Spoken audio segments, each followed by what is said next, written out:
শুভ অষ্টমী সবাইকে। মন্দিরে এখন পূজা হচ্ছে, একটু পর অঞ্জলি হবে। আমি বুনু রেডি হয়ে চলে আসছি অঞ্জলি দেওয়ার জন্য। আর বুনুও রেডি হচ্ছে, মানে বড়ি বুনু, বড় মা, আমার মাও আসবে। তো সবাই একসাথে অঞ্জলি দেওয়া হবে। দুর্গাপূজার মধ্যে অষ্টমীর অঞ্জলি না দিলে আমার কাছে মনে হয় দুর্গাপূজা মানে একটা অনেক বড় পার্ট আমি মিস করে ফেলবো। তো যাই হোক, সবার পূজা ভালো কাটছে আশা করি।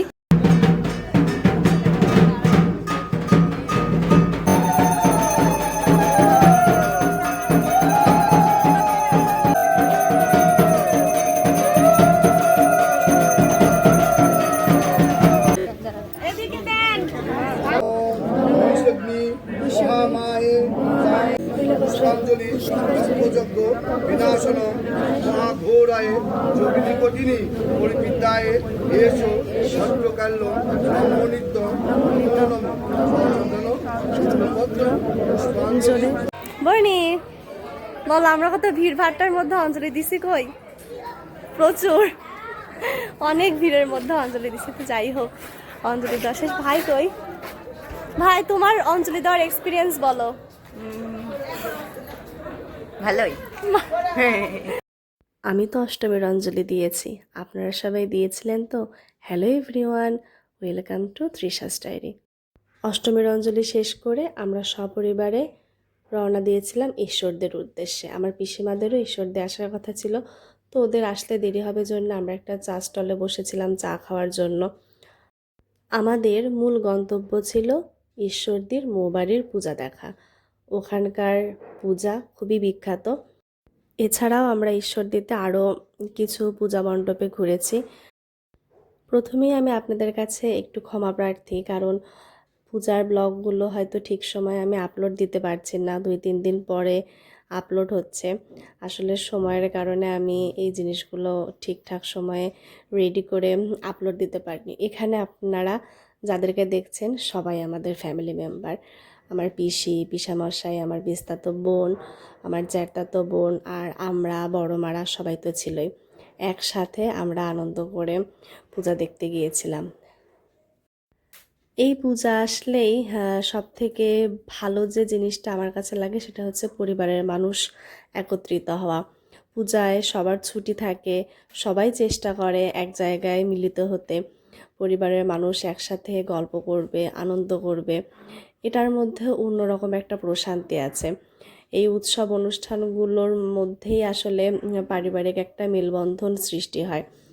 এখানে আমি ঈশ্বরদীতে যতগুলো প্রতিমা দেখেছি তারই ছোট ছোট ভিডিও ক্লিপ আমি আপনাদের সাথে শেয়ার করছি। এরপরেই আমরা চলে গিয়েছিলাম আমাদের সেই মোস্ট ওয়ান্টেড প্লেস, সেটা হচ্ছে মৌবাড়িতে। ওখানে খুব সুন্দর মেলা বসেছিল। আমরা সব কিছু একটু ঘুরে ঘুরে দেখছিলাম, তারপরে চলে গিয়েছিলাম মায়ের প্রতিমা দর্শন করতে। এই মন্দিরের যে পূজাটা হয় সেটা একটা ভিন্নধর্মী আঙ্গিকে হয়, যেটা দেখার জন্য প্রচুর দর্শনার্থী এসেছিল। তারপর আমরা চলে গিয়েছিলাম পাঁপড় ভাজা খেতে। সবার হাতে পাঁপড়, কি দারুণ তাই না? আমরা সবাই আসলে এই পাঁপড় ভাজা খেতে খেতে অনেক গল্প করছিলাম। আমার পিসিমা তো বলছিল যে একটা ছবি নিয়ে নে, সবার হাতে পাঁপড় ভাজা। পাঁপড় খাওয়া শেষ করে আমরা বসেছিলাম ফুচকা খেতে। ফুচকা ছাড়া তো আমাদের এক বিন্দুও চলবে না, তাই জন্য আমরা সবাই ফুচকা খেতে গিয়েছিলাম।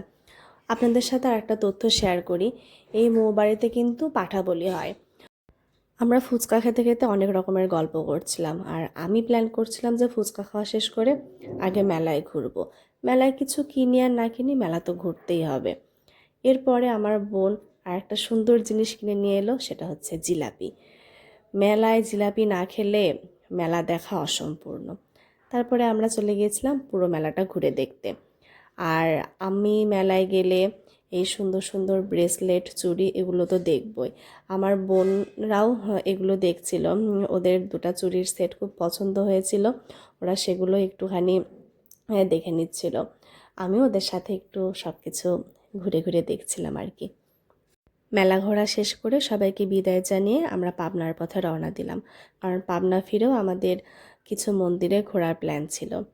আর যেহেতু অষ্টমীর দিন গিয়েছিলাম আমরা, তাই যদি কোনো মন্দিরের সন্ধ্যা আরতি দেখতে পাই সেটা তো খুবই ভালো হয়। আমরা জয়কালীবাড়ি মন্দিরেই সন্ধ্যা আরতি দেখেছিলাম।